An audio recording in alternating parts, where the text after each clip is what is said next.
Aleluia. Boa noite, campeões.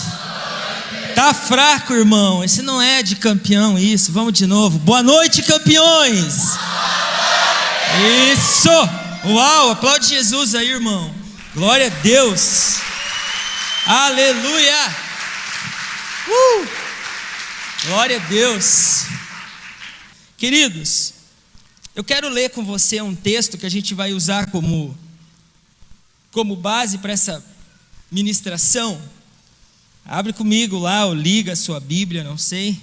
Josué, capítulo 1. A partir do verso 1 também. E aí nós vamos combinar o seguinte: quando eu ler o nome de Josué, você vai falar o seu nome, combinado? Amém? Então vamos ler lá o que diz a palavra de Deus. Diz assim: depois da morte de Moisés, servo do Senhor, disse o Senhor a filho de Num, auxiliar de Moisés: meu servo Moisés está morto. Agora, pois, você e todo este povo preparem-se para atravessar o rio Jordão e entrar na terra que eu estou para dar aos israelitas. Como prometi a Moisés, todo lugar onde puserem os pés, eu darei a vocês. Seu território se estenderá do deserto ao Líbano e do grande rio, o Eufrates, toda a terra dos hititas até o mar grande no oeste. Ninguém conseguirá resistir a você todos os dias da sua vida, assim como estive com Moisés, estarei com você. Nunca o deixarei, nunca o abandonarei. Quem conhece? Nunca vou te deixar, nem te abandonar. Foi daqui que saiu, irmão. Versículo 6. Seja forte e corajoso. Olha para o seu irmão e fala para ele: seja forte. Não, mas fala com força. Fala: seja forte e corajoso. Isso. Porque você conduzirá esse povo para herdar a terra que prometi sob juramento aos seus antepassados.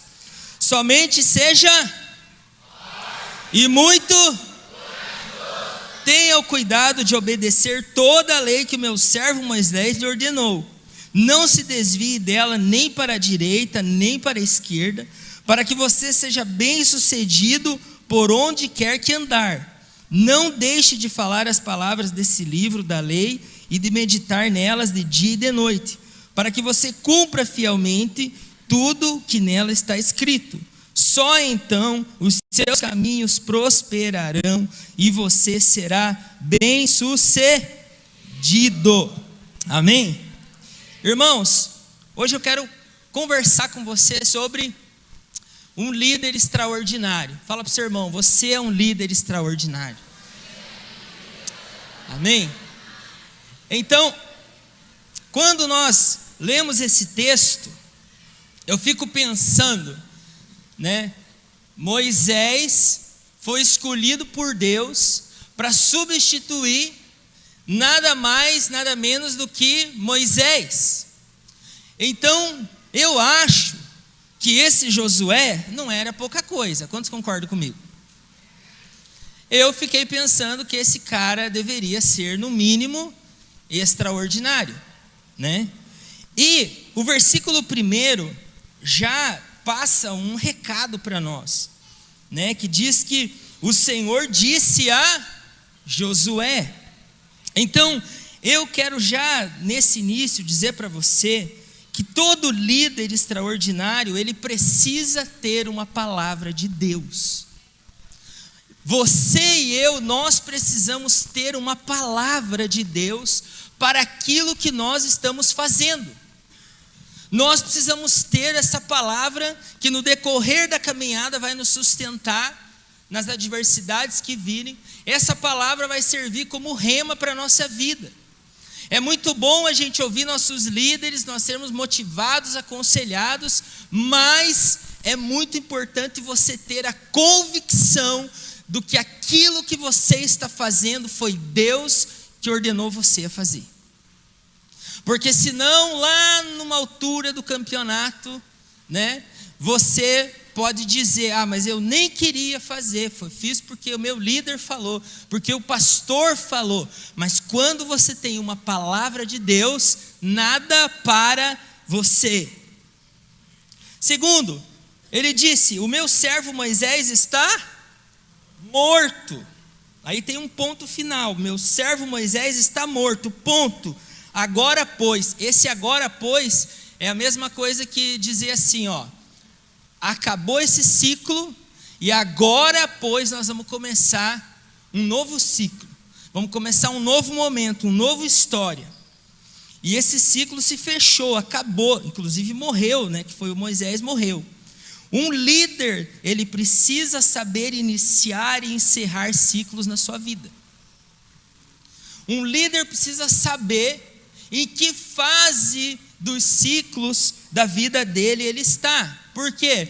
Porque tudo na terra é em ciclos, em etapas, em fases. E a nossa vida, ela é em ciclos. Nosso trabalho é em ciclos, nosso ministério é em ciclos, nossas células são em ciclos. Então, agora eu não posso ficar perdido sem saber que momento da vida eu estou, que momento do ciclo do meu trabalho eu estou, que momento do ciclo o meu ministério está, o meu discipulado está, tanto o discipulado que eu recebo, quanto o discipulado que eu sirvo. Eu preciso saber que fase que eu estou desses momentos. Eu não posso ficar perdido, eu preciso saber que fase do ciclo eu estou da minha célula, por exemplo.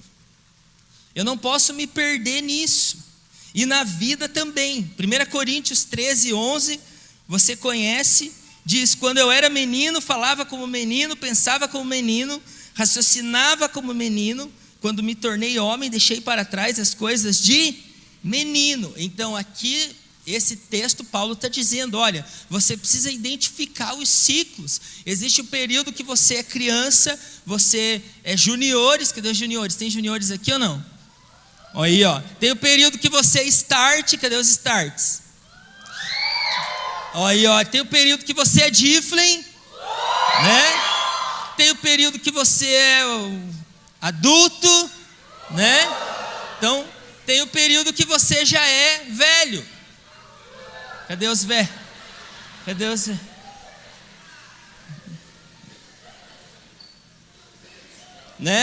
Então, nós precisamos identificar, porque, irmão, se tem uma coisa que é complicada, é quando a gente se perde, a gente não sabe, Você brincar às vezes, você precisar ser sério às vezes, mas o que eu vejo muitas vezes são faixa etárias de idade, às vezes confundidas na cabeça das pessoas. O cara já é adulto, mas parece um piazote. O cara já tem barba no rosto, para não dizer na cara, E não tem responsabilidade com as coisas, não tem palavra, não tem hora para chegar, não tem compromisso, não assume nada, a esposa não confia. Então, nós precisamos entender que existem ciclos na nossa vida, que eles iniciam, tem um meio e tem um fim. O problema é quando a gente não quer sair do ciclo. O ciclo já acabou, a juventude já acabou, a adolescência já acabou, e o garotão, o rapaz com 40 anos, acho que tem 15. Então daí não dá. Então nós precisamos saber os momentos dos ciclos, E eu acho muito interessante o versículo 6, diz assim, ele disse, seja forte e corajoso, porque você conduzirá este povo para herdar a terra que jurei. O que Deus estava dizendo para Josué nesse versículo? Ele estava explicando para Josué o propósito para o qual ele estava chamando Josué. Você precisa ser forte e corajoso, para você vai conduzir esse povo para herdar a terra que eu prometi. Um líder precisa entender com clareza o seu propósito. Você precisa ter clareza do que Deus falou comigo, mas Deus falou o que e como? Deus falou comigo, o que Deus disse para você fazer? Precisa estar claro, o propósito precisa estar claro na sua vida. Deus deixou bem claro para Josué: você vai conduzir esse povo para herdar a promessa. Que promessa? A promessa que ele deu a Moisés. Então, Moisés era o homem que tinha a promessa. Diga comigo, promessa. Então Moisés tinha promessa. E o papel de Josué, Deus chamou ele para quê? Olha, o que eu prometi para o seu pai, para o seu discipulador, para o seu pastor, agora você vai possuir. E eu quero dizer para você, em nome de Jesus, que nós estamos vivendo, na minha concepção, nosso tempo agora é o tempo da gente herdar as promessas. Amém? Nós estamos vivendo o momento da gente possuir a terra. Amém? E nós vamos possuir em nome de Jesus Guaratuba, o litoral, o Paraná, o Brasil, as nações, em nome de Jesus. Muitas pessoas oraram, Deus deu muitas promessas a grandes líderes, grandes pessoas sobre o Brasil. E eu creio em nome de Jesus que nós somos a geração de Josué. Nós somos a geração que vamos tomar posse. Você vai tomar posse lá do seu bairro, você vai tomar posse lá da sua rua. A sua célula vai ganhar as pessoas de trás, do lado, da frente, esquerda, direita, em nome de Jesus. Você precisa ser a voz profética que vai declarar isso lá no seu life. Nós estamos aqui porque Deus nos chamou para possuir esse lugar. Amém? Isso precisa estar claro no nosso coração, né? Deus não chamou Josué para dar continuidade na promessa. Não, era para possuir, é diferente. O teu ciclo é diferente, Josué. A tua fase é diferente. E Moisés foi com tudo para aquilo ali que Deus chamou ele para fazer. Então, Deus nos chamou para ajudar as pessoas a chegarem no seu destino profético. Nós temos essa responsabilidade, irmãos. Deus não chamou você para ter súditos, Deus chamou você para fazer discípulos das nações. Amém? Coloque isso no seu coração. Deus não chamou você para ter capangas, Deus não chamou você para ter pessoas para você mandar, não. Deus chamou você para você treinar, para você discipular, formar líderes para possuir a terra. Amém? Você crê que lá no seu bairro vai ser possuído em nome de Jesus? Vocês creem nisso? Glória a Deus. Olha só o tamanho da responsabilidade que Josué teve, irmãos. Eu estava lá em casa lendo isso e eu fiquei pensando. Eu já tive discipulados muito sérios com o pastor Michel, com outros pastores que me discipularam, com o pastor Alex agora, e tem vezes que você fica assim, poxa, é forte essa pegada, né? Eu fico pensando esse discipulado aqui, irmão, como que foi? Já pensou? Deus disse. Eu fiquei pensando nesse 1 a 1 aqui que Deus teve com Josué. Ele seria o novo líder de Israel. Pense, ele ia substituir o Moisés, o cara que abriu o Mar Vermelho, o cara que tirou o povo do Egito, o cara que bateu de frente com Faraó. Pense, o cara que falava tete a tete com Deus, ele ficava do lado de fora da tenda ouvindo. E de repente Deus chama ele para assumir aquilo ali, né? Sabe, eu fico imaginando assim, cara, é muita loucura isso aqui. O tamanho da responsabilidade que veio sobre Josué.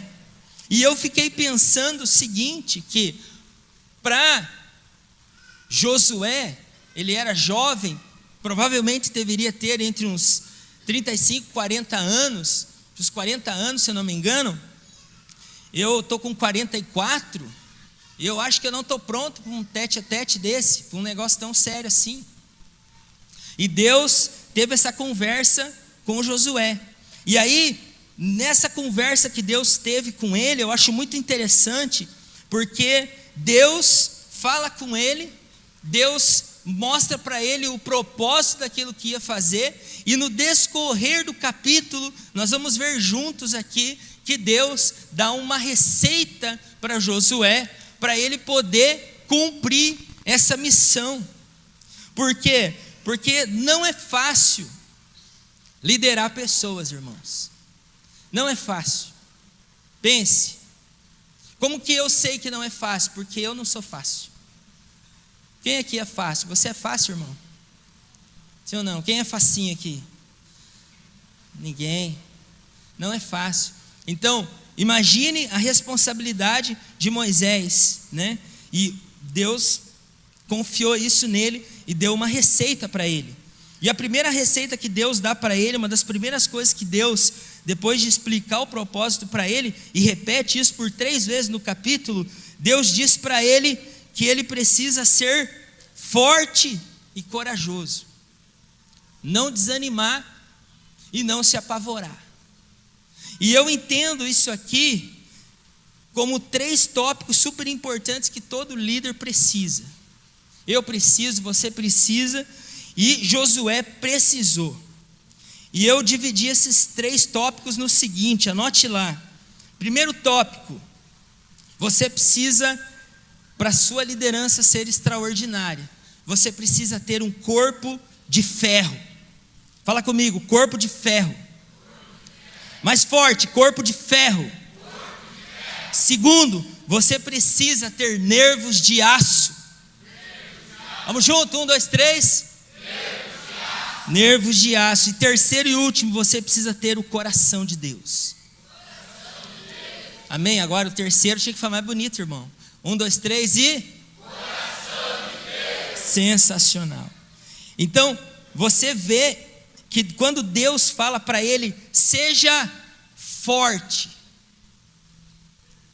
Aonde que Deus está indo na vida de Josué quando ele fala para ele ser forte? Faz assim, ó. Homem faz assim para mostrar força, né? Mulher eu não sei. Como que mulher faz, Kelly? Mulher também faz assim? Lá na academia a gente vai tirar foto, né? Eu tenho vergonha de fazer assim. Aí eu encolho a barriga e faço assim. Outro dia eu coloquei a mão na cintura, meu filho, pai, essa mão na cintura ficou estranho, né? Então, Deus fala para ele, você precisa ser forte. E eu quero ler com você lá no capítulo 14, Josué capítulo 14, do verso 6 ao 13. Antigamente a gente falava assim, quem encontrou diz amém, agora não precisa, né? Tudo é rapidão, né? Josué 14, do 6 ao 13 diz assim: os homens de Judá vieram a Josué em Gilgal, e Calebe, filho do quenezeu Jefoné, lhe disse: você sabe o que o Senhor disse a Moisés, homem de Deus, em Cades-Barneia, sobre mim e sobre você. Por que ele está falando isso? Porque Josué e Calebe, eles eram os homens ali, né, com Arão de confiança de Moisés. E eles dois que entraram lá na terra prometida, ele vai falar aqui o que eles fizeram. Eu tinha 40 anos quando Moisés, servo do Senhor, enviou-me de Cades-Barneia para espionar a terra. Eu lhe dei um relatório digno de confiança, mas os meus irmãos israelitas que foram comigo fizeram o povo desanimar-se de medo. Diga comigo, desanimar-se de medo. Aí ele diz: eu, porém, fui inteiramente fiel ao Senhor, o meu Deus. Por isso, naquele dia, Moisés me jurou: certamente a terra em que você pisou será uma herança perpétua para você e para os seus descendentes, porquanto você foi inteiramente fiel ao Senhor, ao meu Deus. Pois bem, o Senhor manteve-me vivo, como prometeu. E foi há 45 anos que ele disse isso a Moisés, quando Israel caminhava pelo deserto. Por isso aqui estou hoje com 85 anos de idade. Ainda estou tão forte como no dia em que Moisés me enviou. Tenho agora tanto vigor para ir à guerra como naquela época. Dai-me, pois, a região montanhosa, que naquela ocasião o Senhor me prometeu. Na época você ficou sabendo que os Enaquins lá viviam, com suas cidades grandes e fortificadas. Mas o Senhor, se o Senhor estiver comigo, eu os expulsarei de lá, como ele prometeu. Então Josué abençoou Calebe, filho de Jefoné, e lhe deu Hebrom por herança. Fala assim comigo, bate. Irmão, olha o pique, olha a disposição e olha a saúde de um homem de 85 anos. Olha a força física desse homem. Olha o papo que ele estava tendo com Josué com 85 anos. Praticamente dois idosos conversando. E olha a disposição dele. Olha, meu Deus. Eu lendo isso daqui, eu falei, e ainda ele pediu uma região montanhosa para morar. Com 85 anos, não, eu não quero um lugar plano, eu não quero sombra e água fresca, não, eu quero produzir, eu quero guerrear, eu quero lutar, eu tenho força ainda. E domingo nós cantamos aquela música antiga que você conhece, Eu Sou Teu Altar, né? E nós cantamos que nós somos o altar de Deus, amém? Quem aqui é altar de Deus? Amém? Irmão, antes de eu continuar, deixa eu te perguntar uma coisa, bem sério. Você me ama? Não ouvi. Você vai manter isso até o final da mensagem? Olha lá, hein? Olha lá. Presta atenção no que você falou, irmão. Então nós somos o altar de Deus, sim ou não? Sou teu altar. Não sei, deixa para Ana cantar. Isso é Anne canta. Agora, a Bíblia diz que quando chegou a vez de Elias fazer a oferta no altar, como que estava o altar? O altar, a Bíblia diz que o altar, depois que os profetas de Baal usaram, o altar estava em ruínas. Então eu quero te perguntar, como está o seu altar? Falando de força física, como que está o seu altar? Está em ruínas? Você não dorme o que precisa? Você não se exercita? Você não se alimenta direito? Como que está o seu altar, irmão?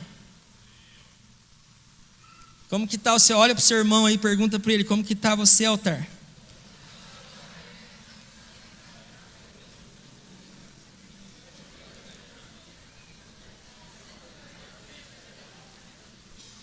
E sabe o que eu acho interessante, irmãos?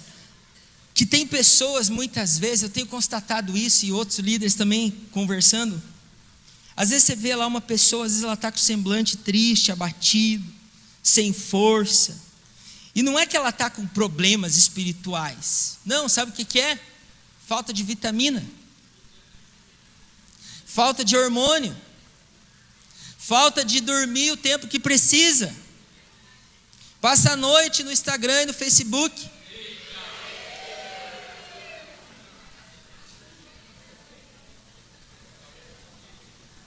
Jovens, trocam a noite pelo dia, não faça isso. Precisa ter saúde, precisa ter resistência. Homens, cadê os homens? Homens,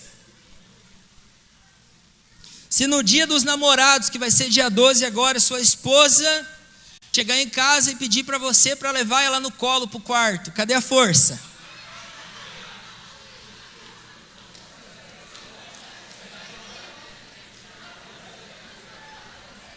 E aí? Como é que fica se ela olhar para você e falar assim, Téio, toinho, quero colinho, e aí? Como é que fica? Espera aí, irmão, não acabou ainda? Mulheres,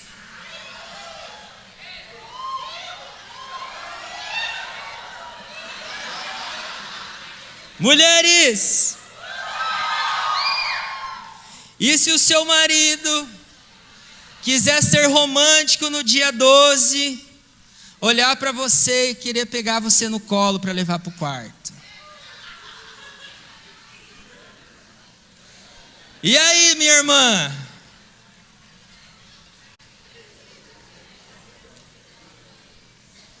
E aí, minha irmã? Como é que fica, hein?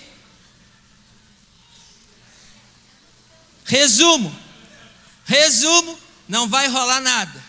A mulher está pesada demais e o homem está fraco. Vocês prometeram que vocês me amam, hein?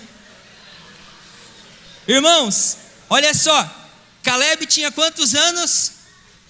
85 anos. Mas a força dele, ele disse para Josué: eu estou como quando Moisés me chamou, meu vigor é o mesmo. A sua idade cronológica não era igual à sua idade biológica. Ele era um coroa sarado. Como você vai estar quando dobrar a sua idade, irmão?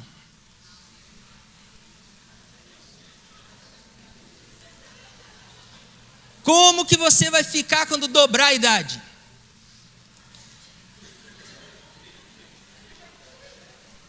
Eu já falei para Ana, eu serei eternamente um coroa. Não dá para falar aqui a palavra, né? Utoso.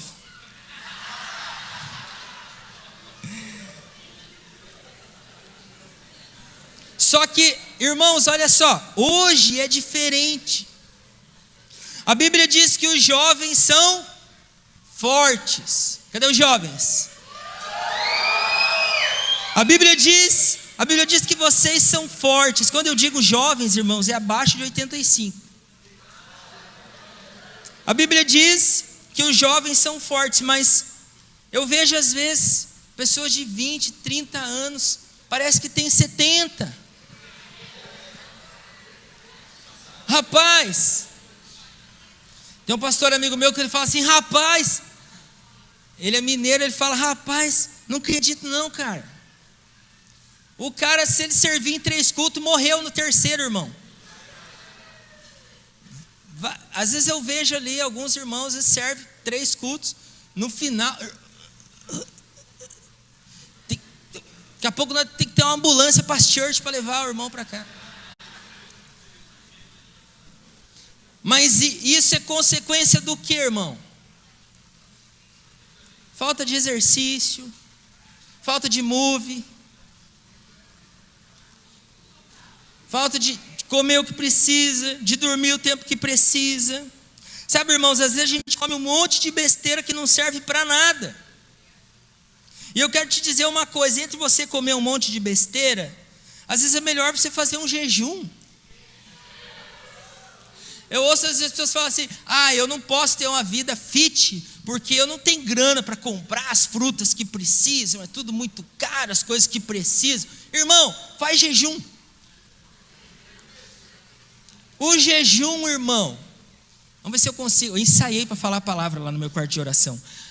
O jejum, ele desintoxica você. Limpa tudo. O jejum não é só benéfico para o seu espírito, é para o seu corpo.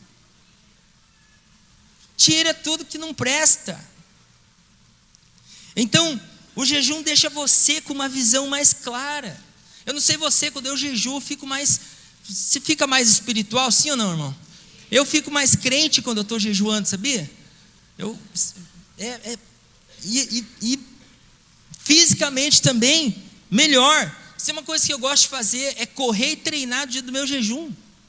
Sabia? Porque daí elimina tudo que tiver que eliminar. E nós precisamos, irmão, para servir ao Senhor, nós precisamos ter força, nós precisamos ter resistência. E Deus viu isso em Josué.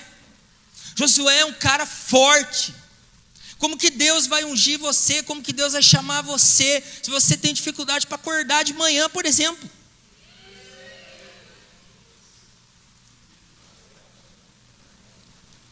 Como que Deus vai chamar você se tem coisas simples que você pode fazer na tua casa que sua mulher não pode fazer, você não faz?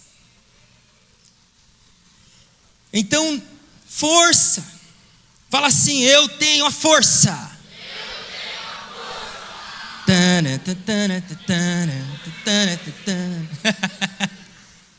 Quem lembra do He-Man, lembra não? Eu gostava daquele conselho que ele dava no final do desenho, lembra? Né?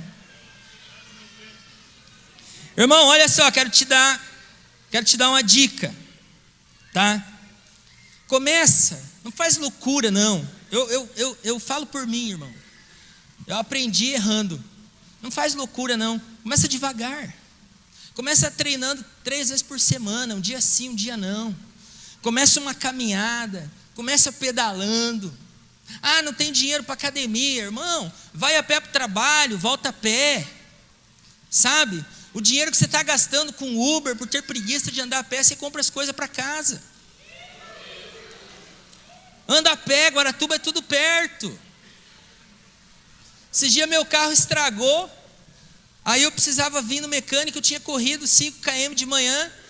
E daí eu tentei uma carona para ir no mecânico depois do almoço, não deu. Falei, vou a pé, vim lá do Mirim, cantando, glorificando a Deus, né? Agora cuida, porque não adianta você fazer e fazer reclamando, fazer murmurando, sabe? Aí você fortalece o físico e mata o espiritual. Aí o Satanás vai andar do seu lado, é isso mesmo, estão judiando de você, estão fazendo você sofrer. O meu plano era que você ficasse gordo, obeso, feio, aí estão estragando o meu projeto. Não. Então, seja forte. Então, começa treinando 3 vezes por semana. Uma coisa que eu estava conversando outro dia com um amigo meu, e eu falei para ele, alimentação, por exemplo. Sting, é isso? Não, Sting é o nome da banda, né? Elimina, melhor. Elimina da sua vida o repeteco para começar. Não repete mais, irmão. Come só uma vez. Aí, você somando isso no final do mês, você comeu a metade de tudo aquilo que você comeu no mês anterior. Já é um bom começo, sim ou não? Você vai lá na casa da Anne, por exemplo, você come um pedaço de lasanha só. Só um pedaço. Não come mais, irmão. Não, querido. Obrigado. Obrigado. Né? Você vai comer um churrasco, vai lá na casa do irmão comer um churrasco. Aí, eu sei porque eu conheço gente assim. Bom, já que é só uma vez, né, irmão? Aí você tem que jogar uma corda para o cara subir o morro. Né? Não, se não.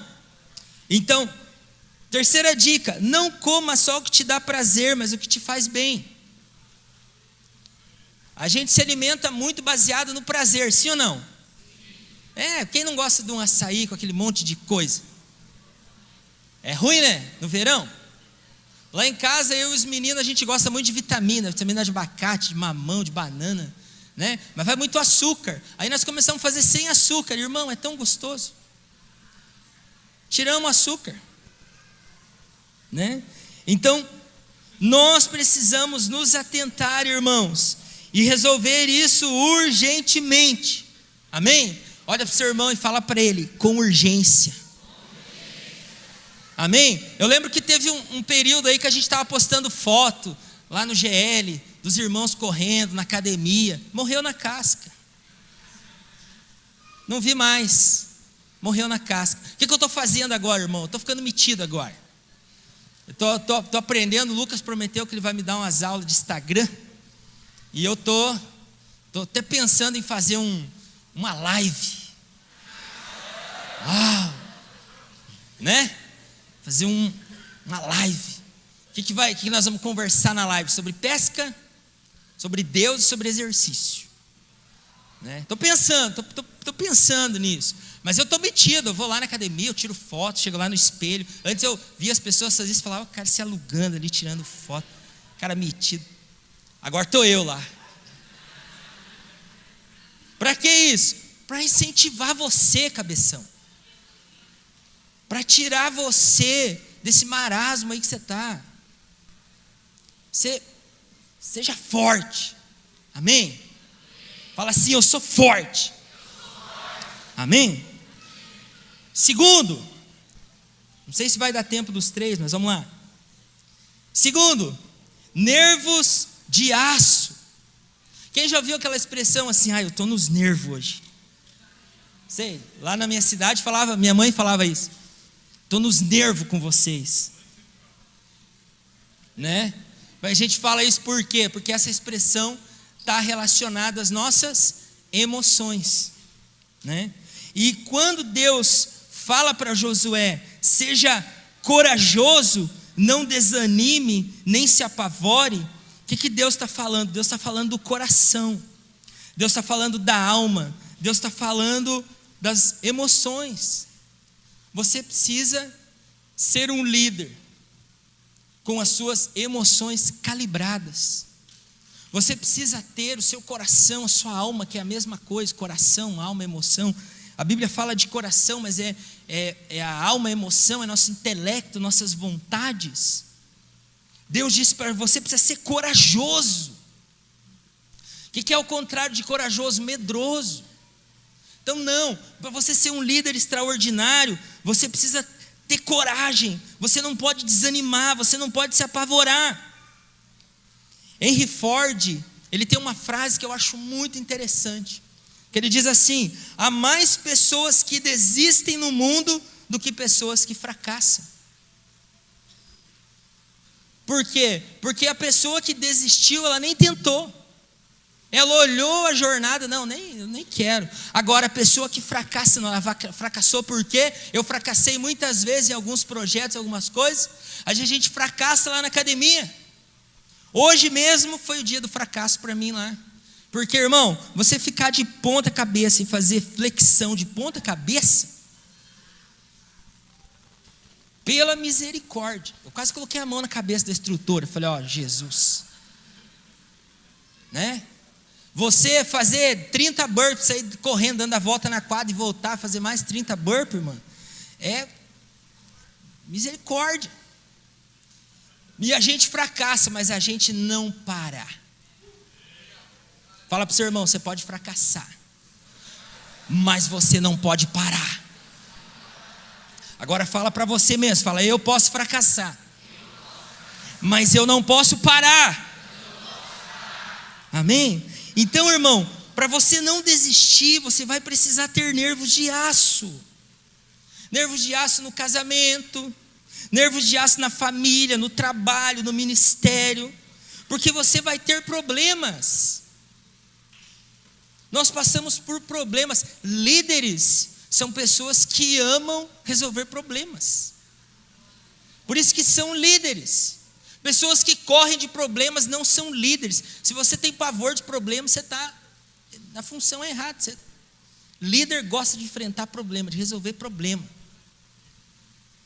Então, para isso, você precisa ter nervos de aço. E a vida, irmão, note isso aí no sua anotação aí. A vida é, na verdade, uma sucessão de estabilidades.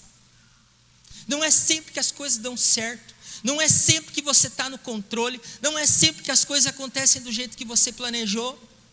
Quando você tiver essa experiência, você planejar tudo, chega na hora, dá tudo ao contrário. Você fica sem saber o que está acontecendo. Se você, emocionalmente, você não estiver bem, você se apavora e desanima. Então, e a nossa jornada, ela não é só vitória e conquista. Por mais que a gente ore, que a gente... Não é. Nós estamos aqui ainda. Nós ainda estamos no mundo. E, irmãos, nós temos que enfrentar as derrotas, os fracassos, as perdas, as notícias ruins. Né? Às vezes está indo tudo bem, daqui a pouco chega uma mensagem. Né? Tem um cara na Bíblia que ele estava bem, né? Aí, de repente, ele recebe um WhatsApp da Jezabel: vou te matar. Acabou com o cara. Espiritualmente top, emocionalmente mal. O que ele fez? Quis desistir, pediu para Deus matar ele. Por quê? Emocionalmente desequilibrado. Emocionalmente desequilibrado. De quem que eu estou falando? De Elias. O profeta Elias entrou em depressão, ficou mal. Por quê? As emoções desequilibradas. Então, nós precisamos, irmãos, A gente precisa aprender a separar as coisas. Por exemplo, tem pessoa que adora contar problema, já viu? Adora falar que está sem dinheiro, adora falar que está no emprego que não gosta, adora falar mal do chefe, adora falar mal da cidade, adora falar mal do governo, só fala coisa ruim. Você é crente, irmão? Deus nunca trouxe benefício para você? Sabe, a perda é inferior ao ganho no reino de Deus. A gente passa por algumas derrotas. Nessa guerra que nós estamos trilhando, irmãos, não é toda batalha que a gente vai vencer. Vai ter batalhas que a gente vai perder, que a gente vai conhecer a derrota, que a gente vai perder, normal, faz parte. Não é todo jogo que você ganha. Não vê o Palmeiras aí, o melhor time do Brasil, perdeu para o Flamengo. Inacreditável, em casa ainda. Quase que eu ligo para o Abel, dou as contas para ele, mas vou dar mais uma chance. Então, sabe, irmãos, o mesmo Deus que te abençoa, que te supre, que te cura, é o mesmo Deus que às vezes permite situações negativas para te lapidar, para forjar o seu caráter, para tratar a sua fé. E eu conheci muitos líderes, irmãos, que desistiram, pessoas incríveis que desanimaram e se apavoraram, pessoas que tinham uma fé assim invejável, pessoas que tinham conhecimento bíblico incrível, pessoas que tinham resultados incríveis. No meio do caminho, a situação fugiu do controle, o plano não aconteceu como ela esperava, desanimou. Eu estou no Evangelho desde 94, irmão. Eu já vi líderes excelentes, líderes referência, que não souberam lidar com os golpes, que muitas vezes Deus permitiu para amadurecer. Os golpes que Deus mesmo permitiu para fortalecer as nossas emoções. Muitas vezes Deus vai permitir que você seja golpeado. Nós estamos em uma guerra, irmãos, e nós corremos o risco de sermos golpeados em algumas batalhas como líderes. Não é toda batalha que você vai sair ileso. Vai acontecer batalhas que você vai sair ferido, você vai sair machucado. Nós passamos nessa caminhada de liderança, muitas vezes nós passamos por traições. As pessoas nos traem, Deus permite. As pessoas desistem, pessoas que você apostava, que você acreditava, do nada. Olha, não quero mais. Sabe? Pessoas que também estão fragilizadas nas suas emoções e cedem. Você pode ver uma pessoa que desiste, por exemplo, qual que é a conversa sempre? Olha, eu vim falar com você porque não estou afim mais de ficar na célula, estou querendo sair e tal. Mas por quê? Porque eu não estou sentindo. Eu não estou sentindo de ficar mais com você, não estou sentindo mais de ficar na célula, não estou sentindo mais de ficar na igreja, né? Não estou sentindo mais no meu coração. Irmãos, presta atenção que eu vou te falar, querido. Decisões não são decididas com base em sentimentos, mas em princípios. Decisões fundadas, alicerçadas em sentimentos dão errado, porque os nossos sentimentos vêm do nosso coração, e a Bíblia diz que o nosso coração, ele é o quê? Enganoso.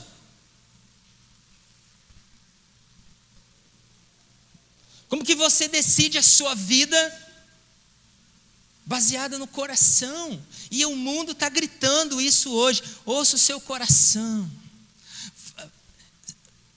siga o seu coração, faça o que o seu coração está dizendo. Não, é o que a Bíblia diz, é o que Deus diz. Outro dia eu vi um podcast, o rapaz falou assim: eu sinto que eu sou um equíneo.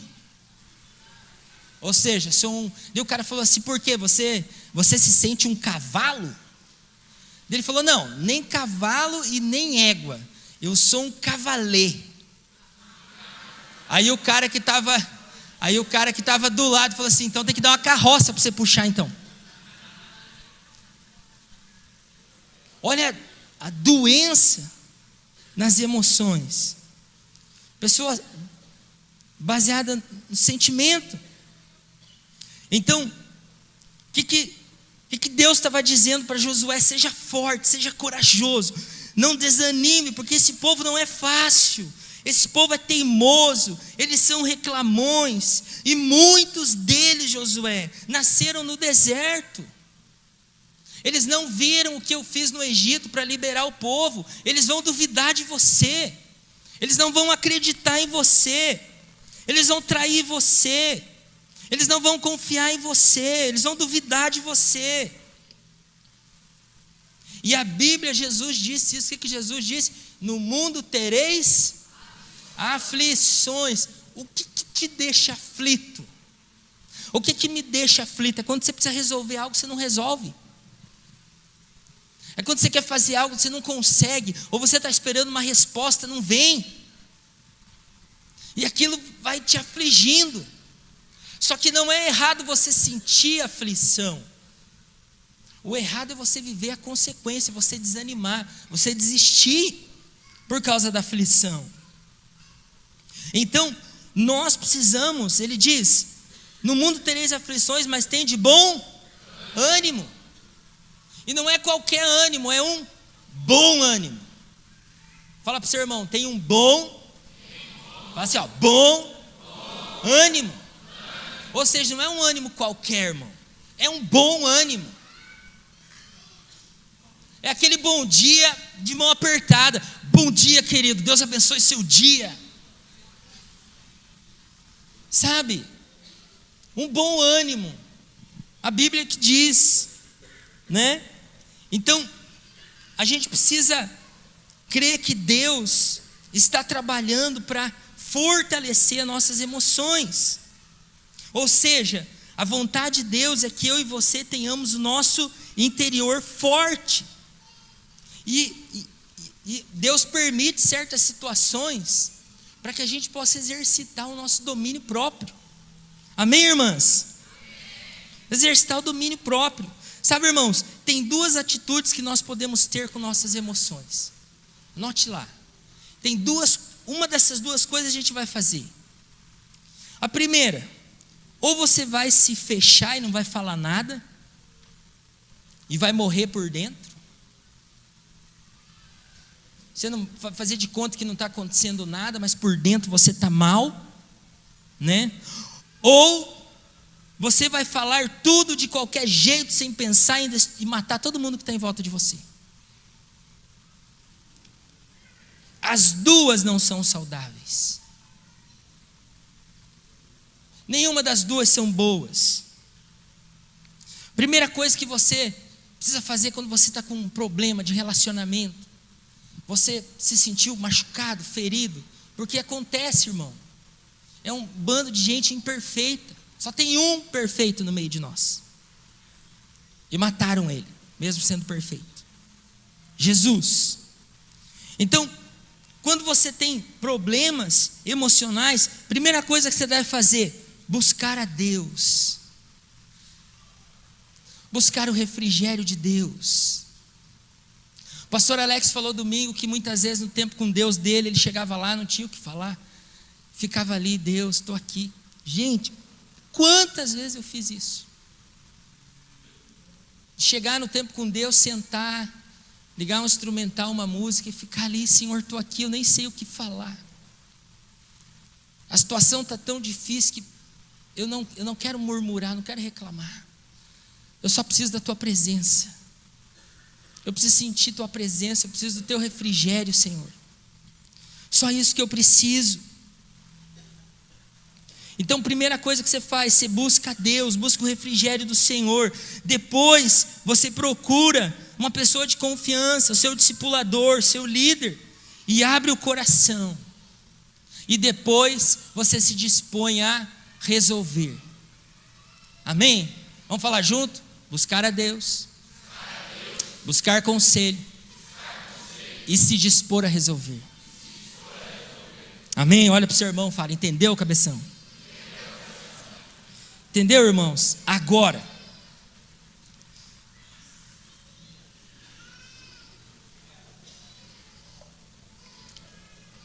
existe uma emoção, um sentimento, irmãos, que é muito poderoso e já destruiu muitos líderes. Sabe qual que é? A mágoa. Como eu vi gente tropeçar e cair, irmãos. A mágoa faz um líder tropeçar, irmãos. A mágoa, ela faz um líder desistir. Eu já vi muitos líderes saírem magoados. Muitos líderes saírem e o motivo era: eu estou magoado, me magoaram, eu me magoei. É a mágoa. E a mágoa, irmão, ela fez Caim matar seu irmão. A mágoa, ela fez Saul perseguir Davi. A mágoa fez os irmãos de José o venderem. Só que tem um detalhe: na mágoa está embutida uma coisa terrível, que é a inveja. Na mágoa está embutida a inveja. Caim se magoou com Abel, por quê? Porque teve inveja. Saul se magoou com Davi, perseguiu ele, queria matar Davi, por quê? Porque ele foi rejeitado e Deus chamou Davi. O que ele teve? Inveja de Davi.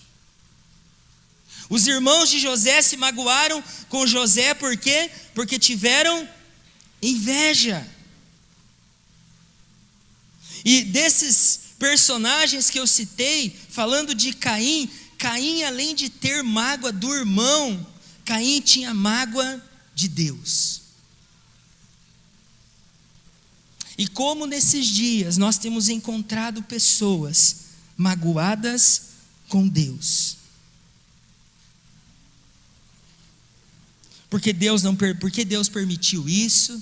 Porque Deus não me livrou disso? Por que Deus não fez assim? Eu estou servindo a Deus e aconteceu isso? E as pessoas se magoam com Deus. Porque Deus não fez do jeito que eu pedi? E muitas dessas pessoas, irmãos, elas estão muitas vezes dentro da igreja, magoadas com Deus. Por isso muitas vezes a dificuldade de fechar o olho. Por isso às vezes a dificuldade de levantar a mão, porque ela está fazendo birra, ela está magoada. Estou magoada. Quando você está magoado com alguém, você quer distância daquela pessoa, você quer ignorar ela. Muitas pessoas estão magoadas com Deus e ignorando a ação de Deus, o poder de Deus, porque estão magoadas com Deus. E aí elas não têm expressão, elas não se envolvem. E aí eu te pergunto: como que eu sei se eu estou magoado? Pergunta para o seu irmão aí: como que você sabe que você está magoado?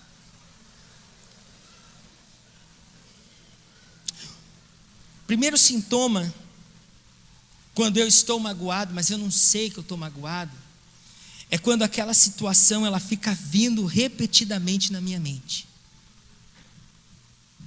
Eu tive um exemplo, tá? Nunca aconteceu isso, nem vai acontecer em nome de Jesus. Mas um exemplo: eu tive um desajuste com o Lauro. E eu me senti ferido, magoado, invadido. E isso já faz uma semana, e aquilo fica vindo. Aquilo que ele falou fica vindo. A mágoa. Ou recente, tem pessoas que têm mágoa dos pais, de pessoas que já morreram, de líderes que já se foram. E toda vez aquilo fica vindo na mente. E quando aquilo vem, eu fico sentindo como se tivesse acontecido naquele dia. Eu fico ressentindo. E isso, o perigo disso é que isso se transforma em raiva. E aí fica um fardo pesado e enfraquece você. E Deus disse para Josué ser forte e corajoso. E aí quando você fica pesado, te enfraquece, você desanima. E aí os seus relacionamentos são roubados. E um líder, ele exerce liderança sobre pessoas. Líder precisa se relacionar, precisa ter relacionamentos sadios. Agora, se você é um líder magoado, como que você vai ser um líder extraordinário magoado, cheio de mágoa? Mágoa com o discípulo que falou uma coisa terrível para você, magoado com seu irmão, às vezes discipulado, magoado com a sua liderança, e no estágio de Caim, às vezes magoado com Deus. Como que você vai exercer liderança? Por isso que às vezes, está muito pesado, está muito difícil. Não é que a missão está pesada, é o meu coração que está machucado. Não é a missão que é difícil, porque nós temos o Espírito Santo para nos ajudar, nós temos Deus para nos abençoar. Como é que vai ser impossível, difícil? Não é que está difícil, é porque o meu coração ele não está correto, meu coração está magoado, meu coração está ferido, eu fico ressentindo. E quem tem mágoa não consegue, irmãos, ter nervos de aço. Quem tem mágoas não consegue ser forte, ser corajoso. Ficar magoado, irmão, é até normal, eu fico às vezes. Às vezes acontece, a pessoa fala uma coisa ali, às vezes acontece no casamento, no relacionamento com os filhos, relacionamento de discipulado, relacionamento com os irmãos, acontece, a pessoa ali falou um negócio, você pode sentir aquilo. Agora, o que não pode é você permanecer magoado. É você abraçar aquilo, dormir e acordar com aquilo. Fala o nome da pessoa, você, se pudesse matar, você matar. Por quê? Porque está indo para o estágio da raiva já. Você já está com raiva. Você já não suporta nem olhar para a pessoa.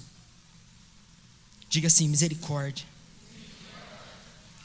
Ficar magoado é normal.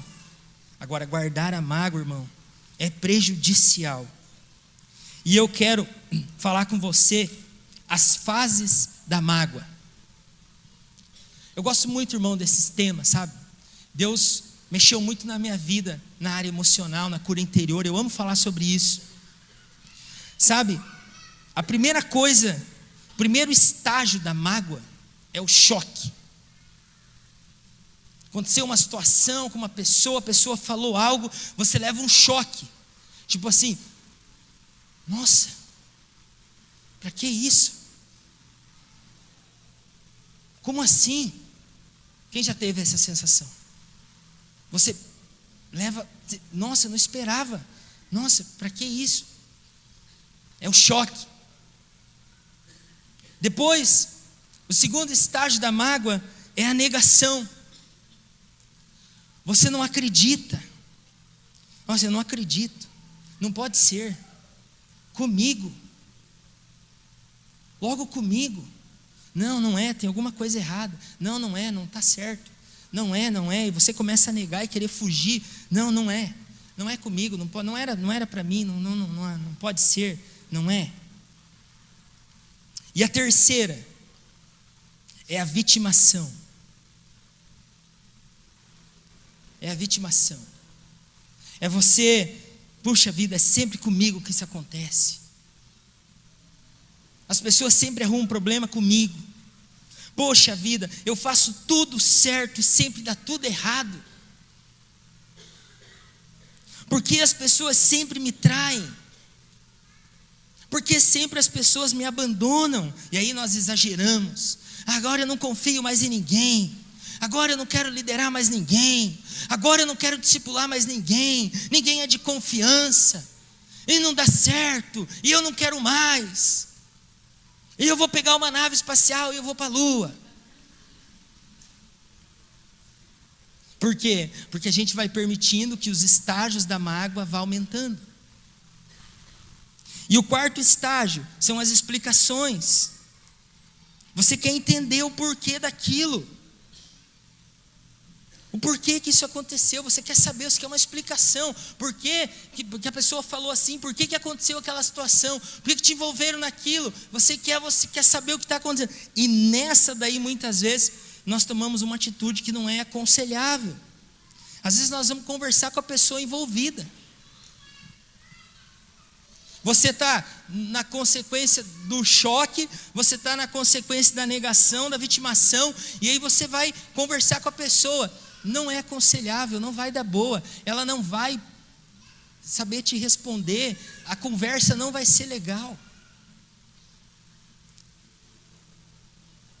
Quinto estágio da mágoa é você querer achar o culpado. Não, mas eu não fiz nada. Falou assim comigo, teve essa situação comigo, mas eu não fiz nada. Eu só amo, eu só cuido, eu não fiz nada. Não pode ser. É ele que é o culpado, é ela que é o culpado, ela que é grossa, ele que é grosso. Ele que não entende, ele que não quer nada. Ele que não sabe de nada. Eu quero achar um culpado, irmão. Eu quero te dizer uma coisa. Em todos os relacionamentos é 50-50. A gente precisa ser humilde para entender, compreender isso. É 50-50. Marido e mulher, não tem, irmão, o mais certo, o mais errado. É os dois cabeção. Hoje mesmo, eu e a Ana. Às vezes eu peco, sabe, irmão? Às vezes acontece. Tá no carro ali conversando e tal, e pá, pronto. Quem aqui é casado já passou por isso? Oh, tem muito santo aqui, irmão. Quero andar mais perto de você, né? Mas daí você não deixa crescer. Irmão, perdão, estou errado, me perdoa. Não, eu que estou errado, eu que não soube lidar. Não, resolve. Agora, depois do choque, da negação, da vitimação, de querer explicação, querer achar o culpado, eu estou magoado. E agora? O que eu faço para resolver? Eu tenho mágoas. Eu não sei você, mas eu já tive muitas. Tive mágoa dos meus pais, tive mágoas, trabalho, ministério. Tem pessoas que colecionam mágoas. Eu não gosto de fulano porque fulano é assim. Eu não gosto de fulano porque ele olha assim. Eu não gosto de fulano porque ele vem de vermelho. Eu não gosto do fulano porque fulano. Vai colecionando mágoa, ela vai se magoando. O que eu devo fazer quando eu tenho mágoa em relacionamento? Primeira coisa, você deve falar com Deus. Você deve falar, abrir para Deus a sua dor. Que, irmãos, nós somos seres humanos.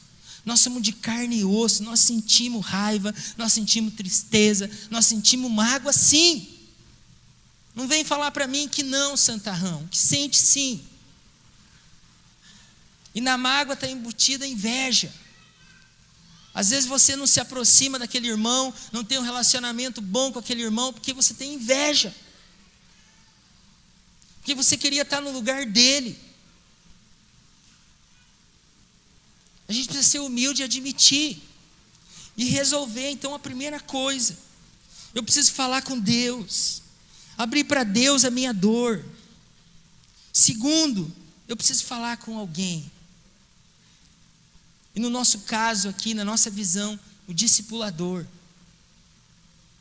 Você não pode ter um problema com essa pessoa e falar com essa, e falar com aquela, e falar com aquela, e o seu discipulador e saber por uma terceira, quarta pessoa e não por você. Não sai espalhando mágoa por aí, irmão. Não seja um multiplicador de mágoa. Vai a Deus primeiro. Eu sempre pergunto, quando as pessoas vêm falar alguma coisa, tem um problema, você já orou, irmão? Você já falou com Deus?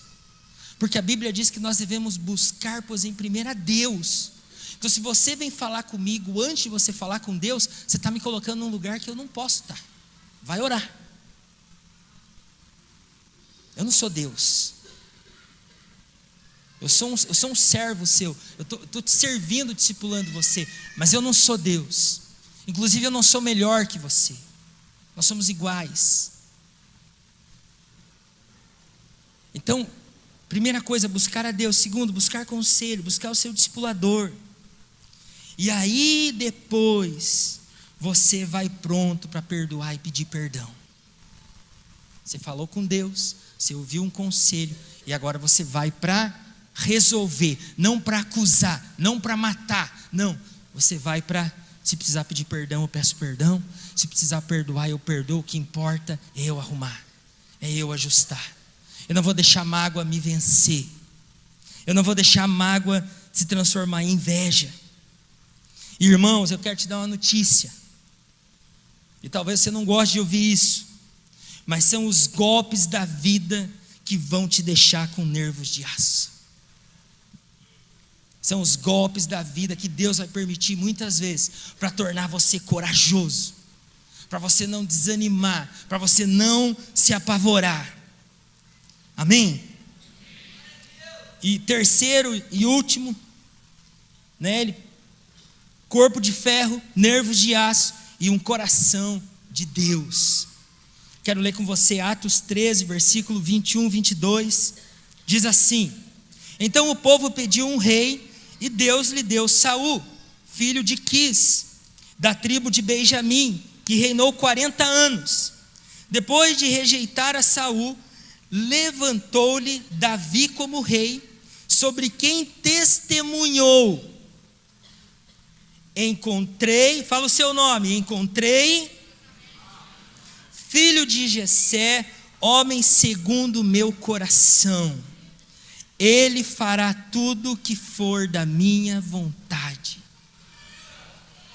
Olha o que Deus disse sobre Davi. Irmão, um líder extraordinário, ele precisa ter o seu coração como o de Davi. Ele precisa ter um coração em Deus. Ele precisa ter o coração de Deus dentro dele. Você precisa ter o coração de Deus dentro de você. Ou seja, a minha vontade não é prioridade. A prioridade é a vontade do Senhor. E foi aí onde Sansão errou, por exemplo. Sansão era forte, ele ouviu o que Deus disse: seja forte. Ele era forte, mas o coração dele não estava em Deus. O coração dele não estava com o Senhor. Foi aonde Saul errou. Por isso que foi rejeitado. Foi orgulhoso, foi soberbo. E Deus rejeitou. E Deus não quer te rejeitar, irmão. Deus não vai te rejeitar. E eu quero falar para você 3 características de um coração, quando o coração de Deus está dentro de você. Primeiro, uma pessoa que tem o coração de Deus, ela procura agradar a Deus. Eu vou me gastar e vou deixar gastar para agradar a Deus. Eu não estou liderando essa célula porque eu sou um mega super, eu não estou cuidando dessa pessoa porque o pastor falou, não. Eu estou fazendo isso porque eu quero agradar e glorificar a Deus. Eu estou fazendo o que eu estou fazendo porque eu quero agradar a Deus. Eu não peco porque eu quero agradar a Deus. Eu me santifico porque eu quero agradar a Deus. Eu estou jejuando porque eu quero agradar a Deus. Eu levanto as minhas mãos, eu canto porque eu quero agradar a Deus. Eu sou honesto porque eu quero agradar a Deus. Eu pago as minhas contas porque eu quero agradar a Deus. Eu sou obediente porque eu quero agradar a Deus. Segundo, quem tem o coração de Deus dentro dele, ele tem obediência. Ele obedece. Irmão, eu tenho uma coisa comigo. Meu negócio é obedecer. Eu não fui chamado para questionar. Se eu tenho alguma dúvida, eu não entendo, eu pergunto. Esse dia eu estava conversando uma situação ali com o pastor Alex no telefone, eu não estava conseguindo entender o que ele estava dizendo. Aí eu, peraí, deixa eu entender. É para fazer assim, assim, assim, assim, assim? Dele, aham. Eu fiquei imaginando ele do outro lado. Cabeção esse cara. Mas é melhor do que você não, aham, daí desliga o telefone. Mas é um chato, né? Meu Deus do céu, esse meu líder. Não, nós estamos juntos, nós estamos na mesma missão, irmão. Fala para o seu irmão, a gente está junto na mesma missão. Aí para rimar fala, para de ser cabeção.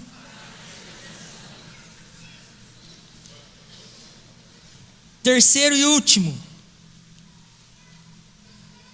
um líder extraordinário que tem o coração de Deus, ele é sensível à voz do Espírito Santo. Ele é sensível à voz do Espírito Santo. Ele ouve o Espírito Santo através do seu líder. Sabe, irmãos, o que mata muitas vezes relacionamentos de discipulado é o nosso olhar humano. Olha para o seu liderado e para o seu líder com o olhar do Espírito. Olha com o olhar do Espírito. Seja sensível à voz do Espírito Santo. Seja sensível. Olha o que diz em Marcos 12:30, diz: ame o Senhor, o seu Deus, de todo o seu coração. Será que o meu coração, as minhas emoções, elas estão totalmente rendidas ao Senhor? Se coloque em pé, por gentileza.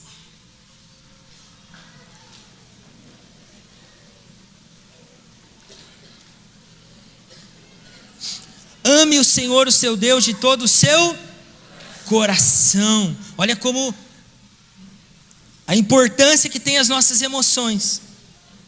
De toda a sua alma, e de todo o seu entendimento, e de todas as suas forças. Eu nunca tinha parado para pensar, irmãos, quando eu estou me exercitando lá na academia, eu estou glorificando a Deus. Quando você está exercitando a sua força, você está glorificando a Deus. Por isso que a Bíblia diz que tudo é para Ele. Amém? E eu quero, nessa noite, em nome de Jesus, eu espero que essa mensagem de alguma forma tenha tocado o seu coração, mas eu quero declarar em nome de Jesus, que você é um líder extraordinário. Que você, em nome de Jesus, se você não tem, você vai ter um corpo de ferro. Você vai ter mais resistência, você vai ter mais força, você vai se exercitar, você vai comer direito, você vai dormir direito, você não vai deixar o seu altar ruir, amém? Ou você que está com a sua esposa e fala, amor, me ajuda. Põe menos sal na comida, menos açúcar no café. Não deixa eu repetir, né? Arruma uma trena, irmã. Coloca no prato assim, a altura do prato, 1 centímetro. Amém? Tomar bastante água. Você vai correr comigo. Amém? Aí daqui a pouco você chega no nível de correr com o Du. Amém? Você vai ter nervos de aço, emoções calibradas. Você não vai ser mais um líder magoado, um discípulo magoado, cheio de mágoa, cheio de ressentimento, ferido. Não vai permitir mais que o diabo fique cutucando suas feridas. Por quê? Porque você vai curar elas. Amém? Você vai resolver elas. Se você precisa pedir perdão, você vai pedir perdão. Se você precisa perdoar, você vai perdoar. Você vai ser uma pessoa que vai resolver seus problemas. Você não vai ficar contando com quem você tem problema na igreja, não. Você vai contar quantas pessoas você ama e quantas pessoas te amam dentro da igreja. Amém? Glória a Deus. Você vai ser um homem, uma mulher com o coração de Deus dentro de você. Você vai ser uma pessoa amável, você vai ser uma pessoa santa, você vai ser uma pessoa de palavras fortes, você vai ser uma pessoa, um emissário de Deus onde você está. Você vai ser a voz profética dentro da sua casa, você vai ser a voz profética no seu life, você vai ser a voz profética no seu trabalho. Dentro da sua boca vai sair fogo, você vai declarar sobre a vida das pessoas. Pessoas doentes na alma vão ser curadas através do seu testemunho, da sua vida. Deus chamou você para um propósito, que é conduzir um povo a alcançar as promessas de Deus para a vida deles. Para isso, você precisa ser forte, você precisa ser corajoso, e você precisa ter o coração de Deus. Feche seus olhos e fale com Deus. Fale com Deus. Fale com Ele. Todos os conselhos foram: fala com Deus primeiro. Começa agora. Confessa para Ele: Senhor, eu me magoei. Confessa para Ele o estágio que está a sua mágoa. Confessa para Ele a inveja. Confessa. Fala para Ele. Essa é a minha oração,